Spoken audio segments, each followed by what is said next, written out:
Приветствуем наших подписчиков и гостей канала Код Изобилия. Друзья, мы вас всех приветствуем в изобилии и достатке. Сегодня в этом видео мы с вами уделим внимание зеркалам и поговорим о том, что же нельзя делать перед зеркалом. Обязательно досмотрите это видео до конца, и вы поймете для себя у вас возникнет новое понимание и восприятие о зеркале. А прямо сейчас подпишитесь на канал Код Изобилия, ставьте лайк этому видео и обязательно поделитесь этим видео с теми, кому вы знаете, что именно это видео и эта информация будет полезна и важна. Вы знаете, именно в магическую силу зеркал верили еще с давних времен. Именно зеркало маги, как правило, использовали в своих практиках, ритуалах, и считалось, что именно зеркало может показать как прошлое, так и будущее человека, а также и влиять на энергетическое поле человека. Считается, что зеркало – это граница двух миров – реального и потустороннего. И влияя на энергетическое поле человека, зеркало привлекает как положительные, так и отрицательные события в нашу жизнь. Поэтому, если вы не хотите привлечь негатив, плохие эмоции, проблемы, беды в свою жизнь, потому что все в нашей жизни взаимосвязано, категорически запрещается делать следующее перед зеркалом. Во-первых, не смотритесь долго в зеркало после наступления темноты. Зеркало, вы должны понимать, что это своего рода портал в непроявленный мир и всевозможных сущностей, которые способны своей энергией, к сожалению, негативно влиять на человека, вытягивая все его силы и вызывая необъяснимые страхи и переживания, так как время силы темных сущностей – это ночное время.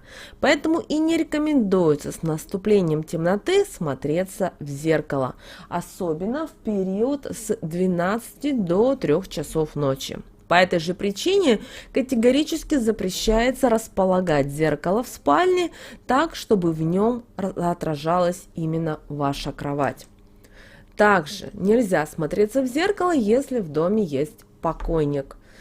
Вы знаете, наши предки, наши бабки, прабабушки верили в то и выполняли простую практику. Если человек умер, то зеркало в доме завешивали до 40 дней.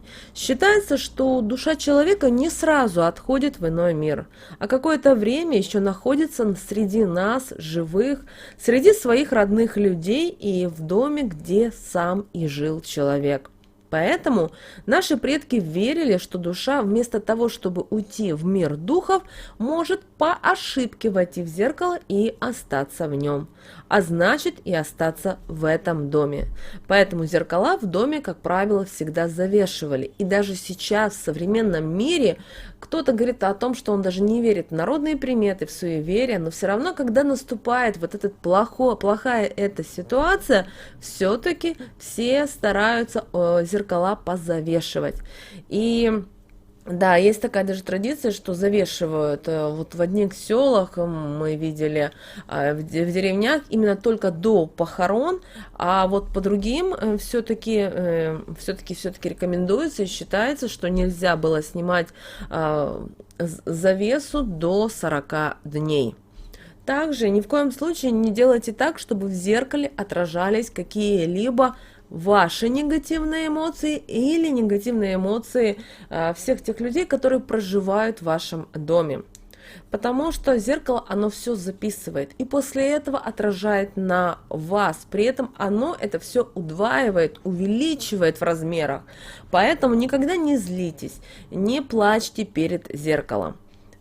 Так как зеркало, как мы уже объяснили, что оно отражает обратно все то, что в нем отражается, и возвращает вам же вот этот отрицательный энергетический заряд, да еще и с утроенной силой. Не жалуйтесь, не показывайте зеркалу свои слезы, не говорите себе о каких-то ваших недостатках. А женщины почему-то любят об этом говорить, забывайте об этом. Не показывайте свои слезы, не говорите своему отражению о каких-то своих недостатках, о каких-то тяжелых жизненных ситуациях. Также ни в коем случае не говорите о нехватке денег. Также не жалуйтесь, когда у вас депрессия, например, потому что потоки негативной энергии, которые идут именно от вас или от ваших членов семьи, поступают в зеркало, они тут же отражаются и приносят вам еще больше страданий и еще душевной боли. И наоборот, когда вы улыбаетесь своему отражению в зеркале, вы хвалите себя, проговаривайте обязательно утвердительные положительные слова, свои желания и обязательно сильные стороны своей личности. Далее никогда не ешьте перед зеркалом. Почему? Потому что наши предки говорили о том, что так вы можете заесть все хорошее, и здоровье, и ум, и красоту. Также не старайтесь и вообще старайтесь вообще до года не подносить к зеркалу ребенка. И старайтесь вообще, пока ребенок не начал ходить, пока не начал он уже разговаривать, не подносите к зеркалу. То есть вообще старайтесь поменьше показывать зеркало. Да, одно дело, когда ребенок сам подошел и посмотрел в зеркало, а другое дело, когда его целенаправленно взяли на ручки и показываете его в зеркало. Потому что у маленьких деток, и особенно у младенцев, очень слабое защитное биополе. И энергетически маленькие детки очень уязвимы и подвержены негативному влиянию потусторонних сил. Поэтому издавна даже существовал обычай прятать зеркала, если в доме появлялся ребенок. И наши предки знали, что маленькие дети очень уязвимы энергетически, поэтому старались все-таки всячески оберегать их от негативного влияния зеркал, особенно во сне. Поэтому детские кроватки, как правило, не располагают рядом с зеркалами. Также никогда не смотрите в зеркало одновременно с кем-то другим, потому что зеркало, оно способно отражать не только явные эмоции, но и ваши какие-то тайные чувства, ваши мысли, ваши желания.